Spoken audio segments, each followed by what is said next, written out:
E a posse se divide em posse direta ou posse indireta. Tá aqui. A depender se alguém tem um poder físico sobre a coisa ou está longe da coisa. Então, se alguém tem o poder físico sobre a coisa, se alguém está ocupando o imóvel, se está segurando o bem imóvel, disse que está na posse direta. Mas se por um acaso estiver longe da coisa, então está perseguindo a coisa de alguém que furtou, está perseguindo a coisa, está atrás de alguém que furtou, ou então está vendendo a sua coisa sem estar lá, por exemplo, para alguém vender a posse de um apartamento lá em Fortaleza, não precisa estar lá em Fortaleza. Um abraço a todos vocês aí de Fortaleza, viu? Tanto a posse direta quanto a posse indireta se divide em posse justa e posse injusta. Posse justa é por exclusão. Tu tem que saber o que é posse injusta, meu amigo. Posse injusta é aquela que é violenta ou clandestina ou precária. Olha, posse violenta é aquela obtida mediante força ou grave ameaça. Posse clandestina é aquela posse sorrateira, na calada da noite. Você deixou o livro em um local e agora não está mais, criou pernas, ou então quebrava um vidro do teu carro e levava alguma coisa que estava lá dentro. Tudo isso é chamado de posse injusta clandestina. É aquela sorrateira, violenta e mediante força ou grave ameaça. Mas tem ainda uma outra posse injusta chamada posse injusta precária. Posse injusta precária é aquela que nasce de uma quebra de confiança. Quebra de confiança. É o comodatário, aquele que tem o bem emprestado e não devolve. É o inquilino que termina o seu contrato e ele não restitui o bem. Então, se torna possuidor injusto com posse injusta precária. Pois bem, tu já aprendeu comigo que é uma posse direta e indireta, justa e injusta? Já aprendeu que é uma posse violenta, clandestina ou precária? A posse ainda se divide em posse de boa-fé ou má-fé. O que está em jogo aqui é se a pessoa sabe que a posse tem um vício, aquele vício na justiça que eu falei ainda há pouco, violenta, clandestina ou precária, ou não sabe.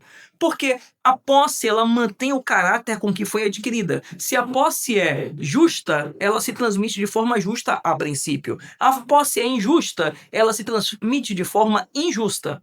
Mas pode acontecer de alguém comprar alguma coisa na loja pagando preço de mercado com nota fiscal e o estoque da loja ser roubado. Ou seja, a pessoa pode estar comprando algo de posse injusta, mas sem saber que está comprando algo que está furtado, tá? Que ele pode estar de boa fé. Boa fé significa estado de inocência. Então disse que a posse é de boa fé quando a pessoa ignora o vício. E quando não tem vício, como é o caso da posse justa, a doutrina chama de boa fé real. Aí já é doutrina, o código só fala em boa fé e má fé. E disse que a posse é de má fé quando a pessoa sabe da origem suja da posse. Sabe que aquilo que ele está adquirindo e aquilo onde ele está é de origem violenta, clandestina ou precária. Detalhe, diz o código que é possível uma posse de boa fé se tornar uma posse de má fé. Basta que aquela pessoa que comprou aquele celular na loja com nota fiscal com preço de mercado sem saber que o produto era roubado, ele seja notificado de que aquilo é produto de roubo.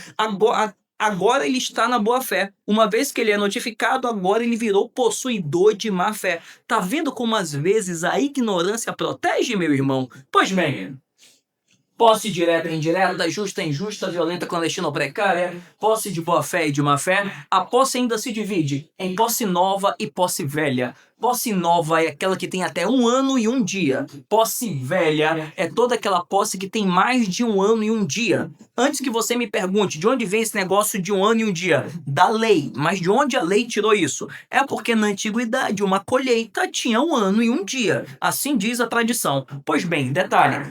Toda posse nova, olha, posse nova, quando uma invasão tem até 1 ano e 1 dia, ela dá direito a liminar. Primeiro expulsa o invasor e depois é que ele tem um contraditório dele. E quando a posse é velha, tem mais de 1 ano e dia aquela invasão ali, então só sai depois do trânsito em julgado. Então tanto isso é verdade que a ação possessória é aquela chamada ação de força nova e ação de força velha. E detalhe, na minha concepção e de alguns juristas, nós temos uma defesa da posse chamada de esforço imediato, que é defender a posse na mão, no cacete, na força bruta. E o código fala assim: o possuidor turbado ou esbulhado, foi tirada a posse dele, no outro vídeo eu explico o que é isso, diz o seguinte: tem direito de manter-se na posse desde que eu faça logo, mas a lei não diz o que é esse logo.